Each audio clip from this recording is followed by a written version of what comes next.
Hello, folks. Welcome back to the Redeemed Marriage Podcast. This is Rusty and Heather Bryant. If you are new to our podcast, we love to talk about marriage, and we talk about redemption, and we give just marriage advice based on our story and things that we've learned throughout 28 years of marriage, 13 of those being a redeemed marriage. And so if you're not familiar with our story, go back and take a listen to lots and lots and lots and lots of other episodes.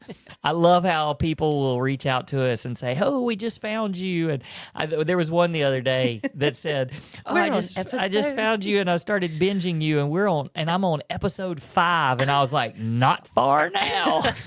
And I think I responded. We literally, like, if you reach out to us, if we don't respond to you, it's probably because it went to spam or something. I mean, because we respond to everything. And somebody said they were listening and they were on episode number 5, and I responded and I said, "Well, I promise that the audio gets better." That I have no idea, but we got a lot of advice along the way, and people said, leave it up there. Why would you not leave it up there to see? And it shows how far you've come. Mm-hmm. And chances are people aren't going to go all the way back to the beginning and go, "Oh, this is garbage." To this one. Yeah. So I don't know. It's there. And then we had somebody this morning also that says she just listens to our, 30-ish minute podcast on the way home from work, which is several hours that she has to drive. And she said, "And you would think I would just listen to that one, but every time y'all say something about, we've talked about this before in another podcast, and then I have to go hunt for that one." Well, we better start thinking of what are we going to talk about today that we can send people back to back in time. In episode 5. Yeah.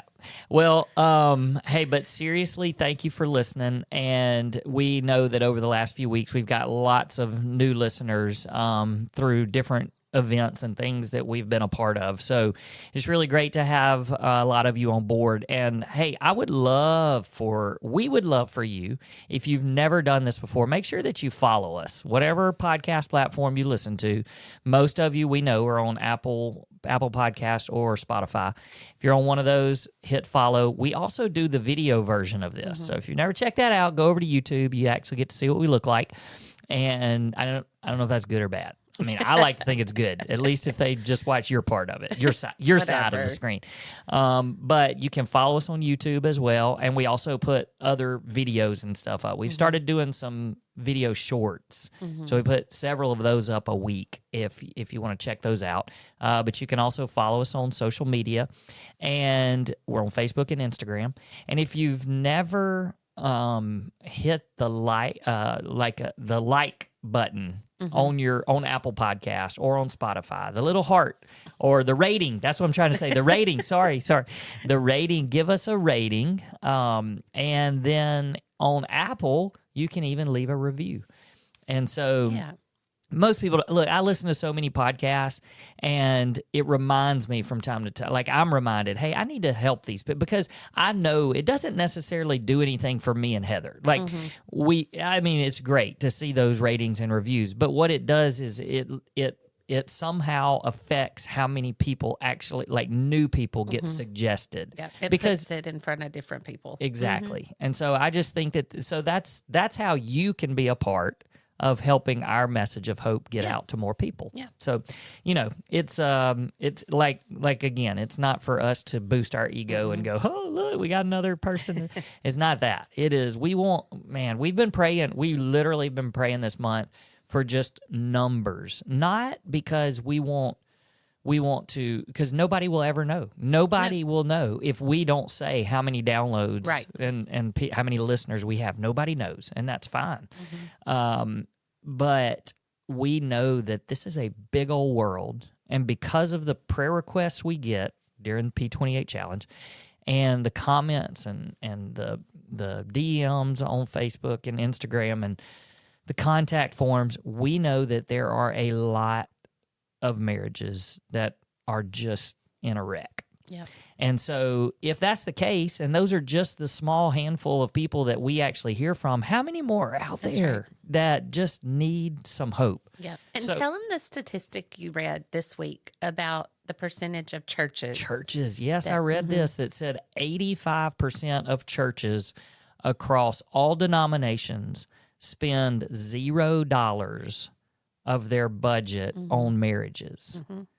And hey, we went and spoke at a church Friday night, and like I just want to say, what a great church. That's right. Like, go Well to done. that church, go to that church because they're investing in marriages. Yep. And they had a little date night, and they had it catered, and then so we much spoke. fun. It was just, and that all of those people there were encouraged, to fight for their marriage and to put hedges of protection around their marriage and to see it as valued.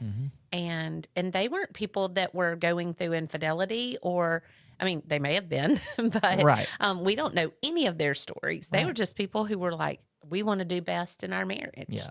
And the church was encouraging them in that. I Yeah. love it. Yep, it was great. Okay, so thank you. You can help us is basically what we're saying. Yeah. And also, if you've never, we have to make sure we say, go visit our website, theredeemedmarriage.com. Lots of resources there. We're actually going to be putting up a new resource at the beginning of the month, which is almost the beginning of the month, Yeah. because we'll be taking down our P28 sign up Next for our time we do prayer our challenge podcast, sign up. it's going to be March. Yep. So shortly thereafter, there's a new resource that'll be on there that you guys can download. It's actually a resource menu, and it has all of our resources in one document that you can click on. Oh, that's cool. So it's really cool. Yeah. Good job, babe. Yeah. So it's like a menu. Like if you went to a restaurant, Yeah. it's done like What a you want menu. to order. That's cute. So yeah, check that out sometime when you get a chance. And yeah, so let's talk about what we're going to talk about today. We're talking about a question that keeps coming up.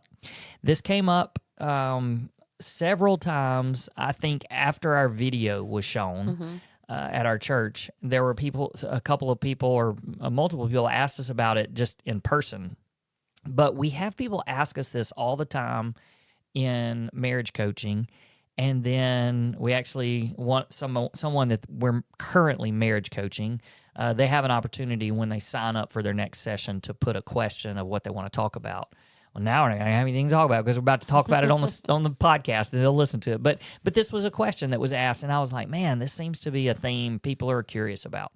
So the question basically is the gist of it, because I've heard it lots of different ways. It's basically, how do you guys handle being able to talk about your story over and over and over in coaching sessions and on the podcast and in front of groups or whatever?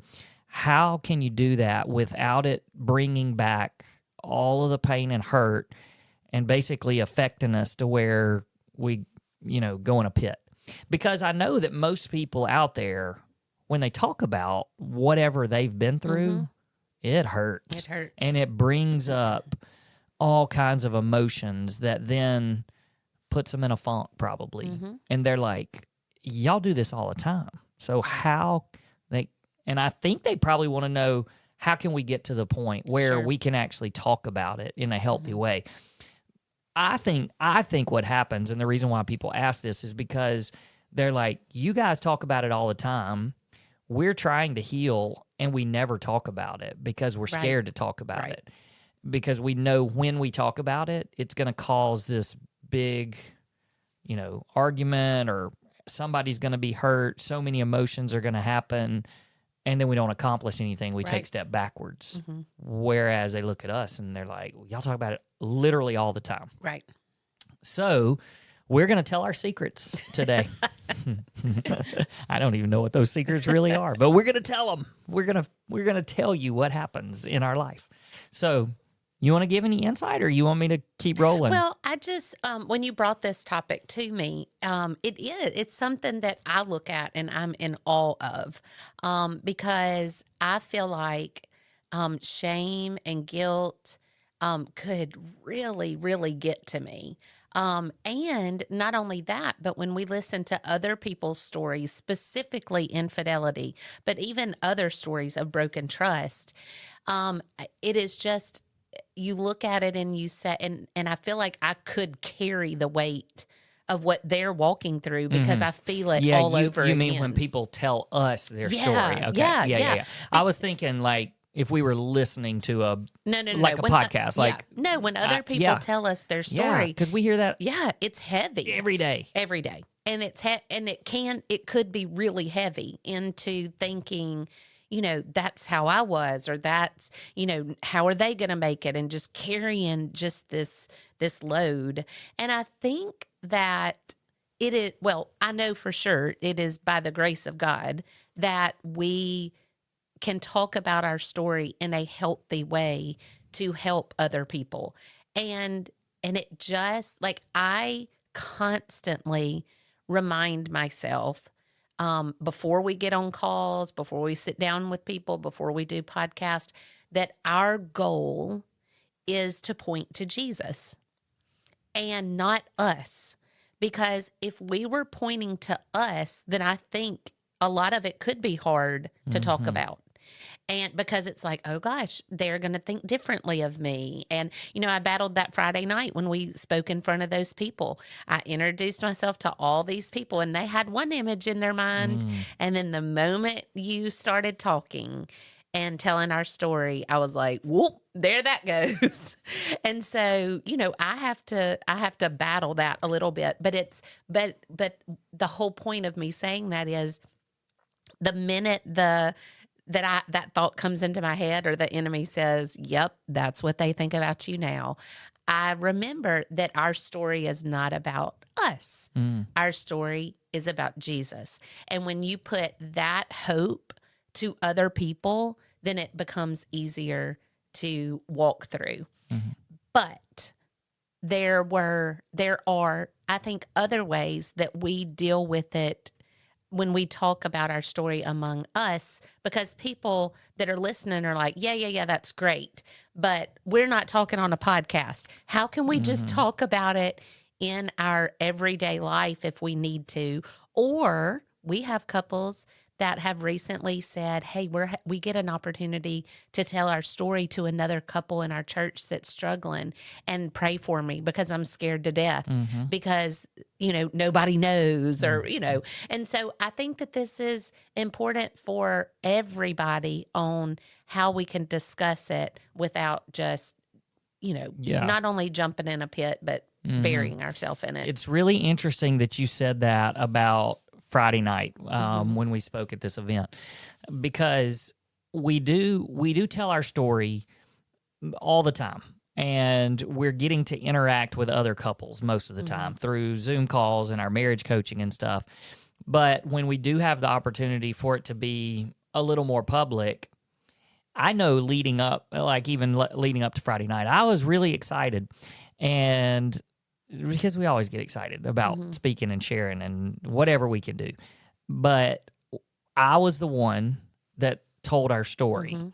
And so when I started and the words actually started coming out of my mouth, it was like ooh, man, that's what happened. And now we're telling all of y'all what happened. Because we go through, hey, fairy tale marriage. And then year 15, on August the 23rd, 2011, I came home. You said you had been unfaithful. When those words, it's just like, oh.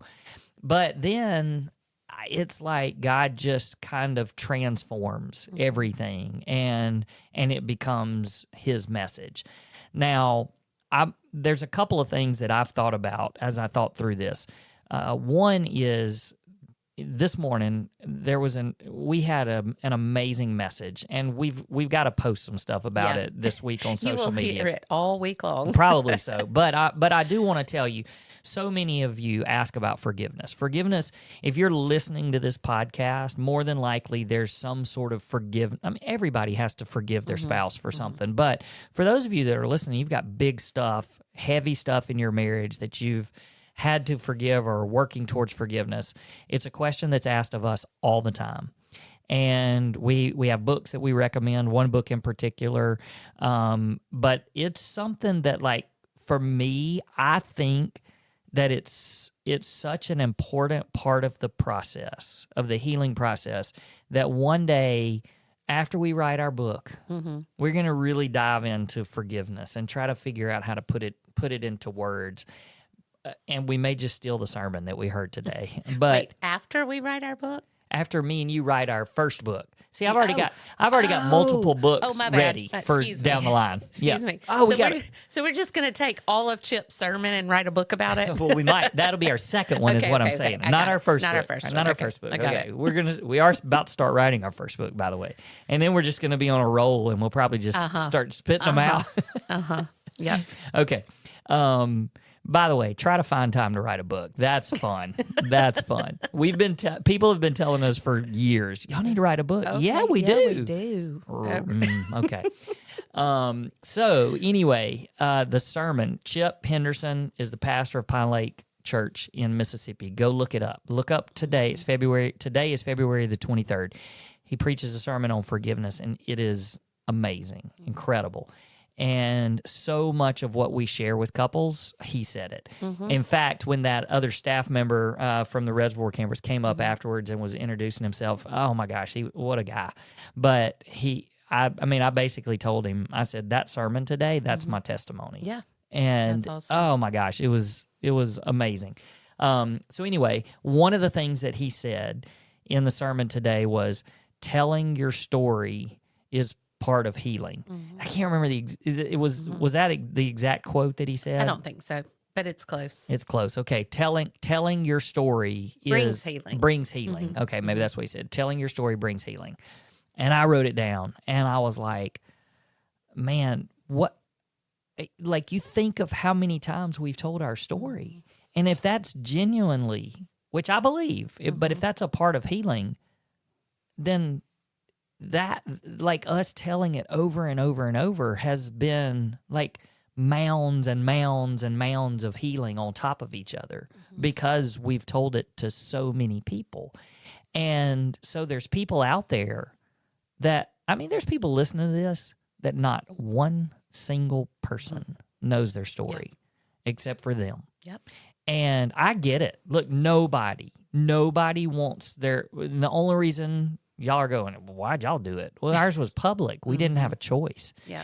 And so then we decided, well, God's going to get the glory for this, like you've said. Everybody was talking about it anyway. Yep. And you've said so many times, we're not going to let the enemy get all the glory from the story. That's right. So we want God to get the... Because that was the only part that people knew was all the bad that happened, and the embarrassment and the shame and the guilt and all of that. And I was like, since all the people know that anyway, let's take that away from the enemy and give God the glory for our story. Give him the glory for redemption and restoration and for the hope that comes along with it. And I think, you were talking about how it brings about healing, and it does, because we remind ourselves every time we tell it of the miracle that it is. It's not just, I told it to another person so it doesn't hurt as much anymore. It's a reminder of who we are now when we tell it. And I think about, like, even, our boys, if they went through hard things, they're obviously, not even with relationships. If they go, let's take Luke, for example. Luke did the D1 soccer thing. He was the greatest player to come out of Mississippi. He's good. And listen to me talking soccer like I know, but he was good. I know I'm his mom, but he was good. And he went to a D1 soccer school in Davidson, in North Carolina.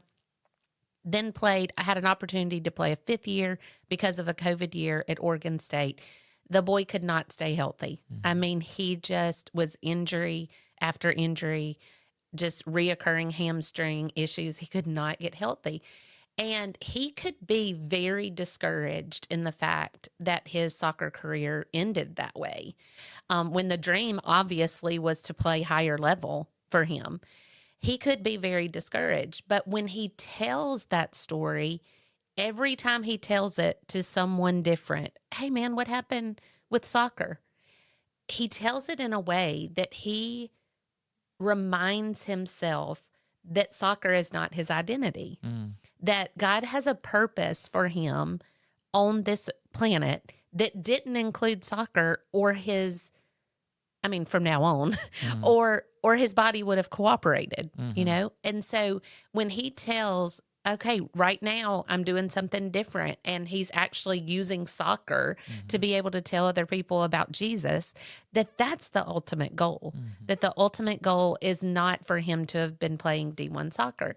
And so even in him telling his story that has nothing to do with marriage, has nothing to do with relationships, he is reminding himself of God's purpose for him, that God gets the glory in that, and that we are just each trying to follow the path that God has for us.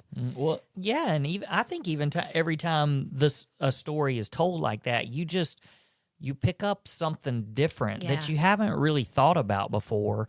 And like even when you were just talking about Luke, like I started thinking and I was like, he is getting to continue soccer, but it's with kids and coaching. And I started thinking, and I was like, well, if he had stayed healthy, he had a chance at playing professional soccer for sure.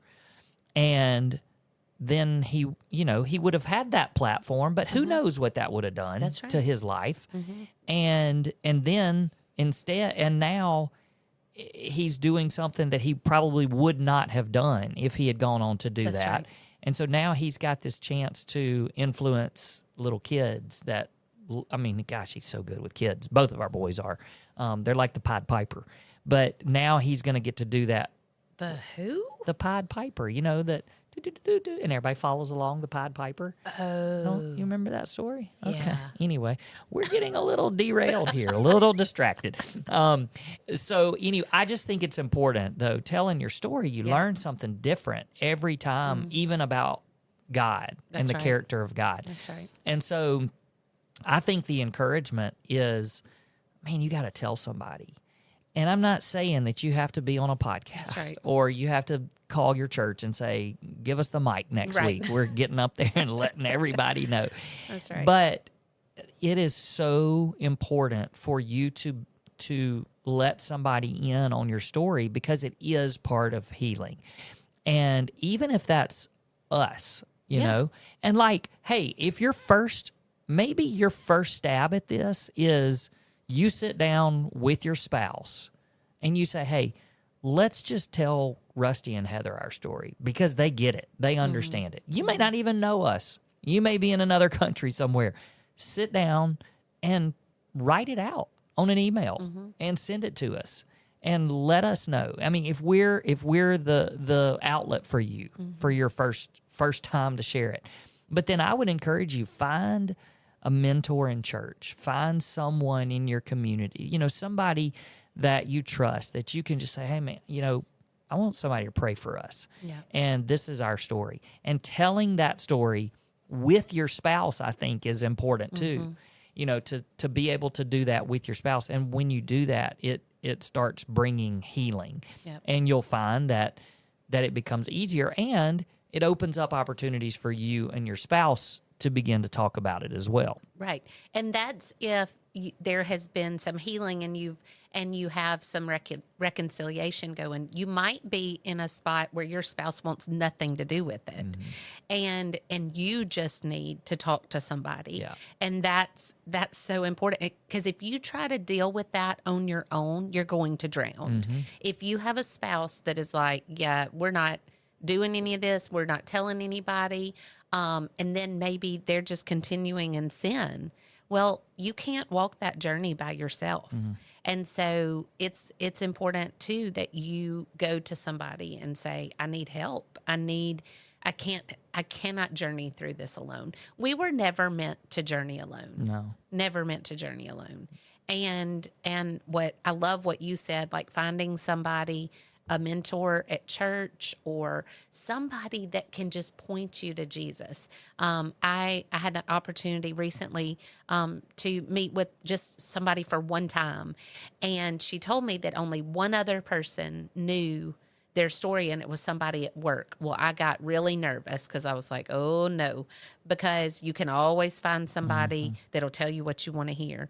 But I point blank asked her, I said, is this person a godly person that is going to point you towards truth, towards scripture, towards word? And she was like, yes. And I was like, okay. So it doesn't have to be a not a church person, a church, like a staff member. Right. It can be somebody that is just going to point you towards truth. Yeah.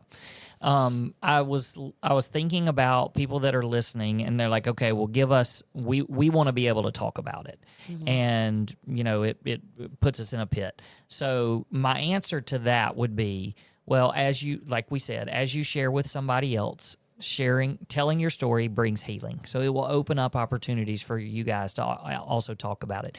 But even beyond that, because it's not like you're going to go, okay, well, we need to set up an appointment for the next 3 weeks with 2 different people to tell our story so that we can heal. Like, I'm not saying to do that, but you and your spouse also need to be able to talk about it and do it in a healthy way where you understand that the reason why you're talking about it is not to bring up old wounds. It's not to point fingers or hold something over somebody's head or remind them. It's for healing. And so if you need to, that's the attitude of talking about it. So I'm going to shift for just a second, and I want us to end with this. I want to just really share the real answer to this. Not that the other answers were fake, but the real answer is probably something that's a little harder for people to hear. So as I was talking this a couple of weeks ago, when it was actually a staff member at our church, I had gone for a meeting about something, and he asked me, it was maybe even the day after our video was shown, and he asked me that question: how do you guys talk about this all the time and it not affect you? And I sat there for a minute because I knew that he would understand this maybe more than the average person. But I basically said, I don't know that I can put it into words because there is something supernatural and spiritual about it that allows us to have gotten the healing that God has brought upon us has gotten to a point where it's almost the opposite effect for us. When we talk about it, we find ourselves drawn closer together.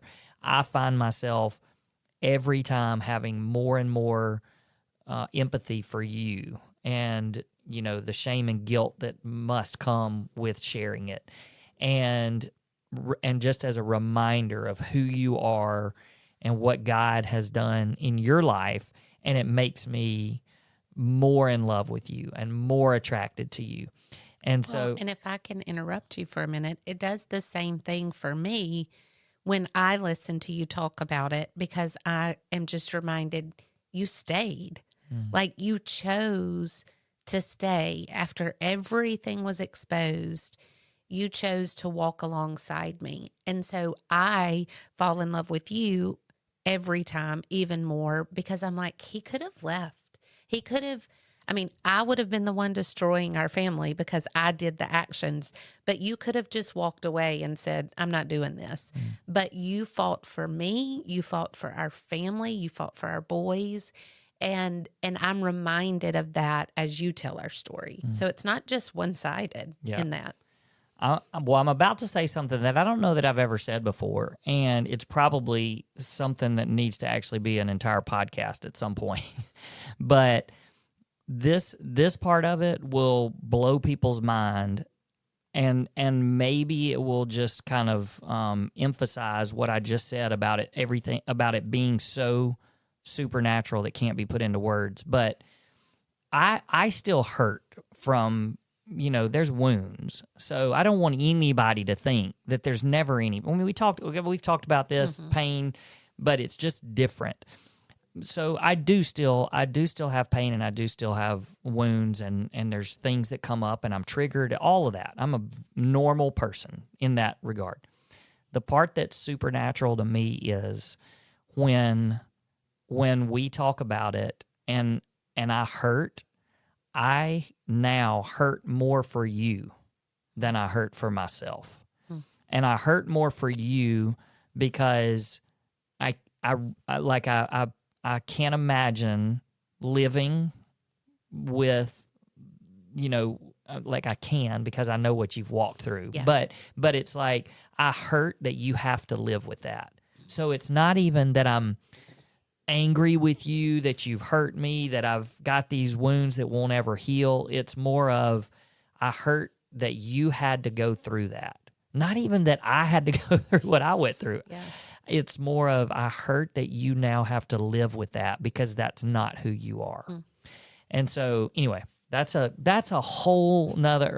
podcast in itself. But this is the last thing. I said that just a second ago, the last thing, but this is the last thing. I was listening to Levi Lusko this week on an interview, and he was talking to another couple, a redeemed marriage type couple, and he made the comment and said, I believe that God holds you guys up as a trophy for the world to be able to see a redemption story that they need to hear.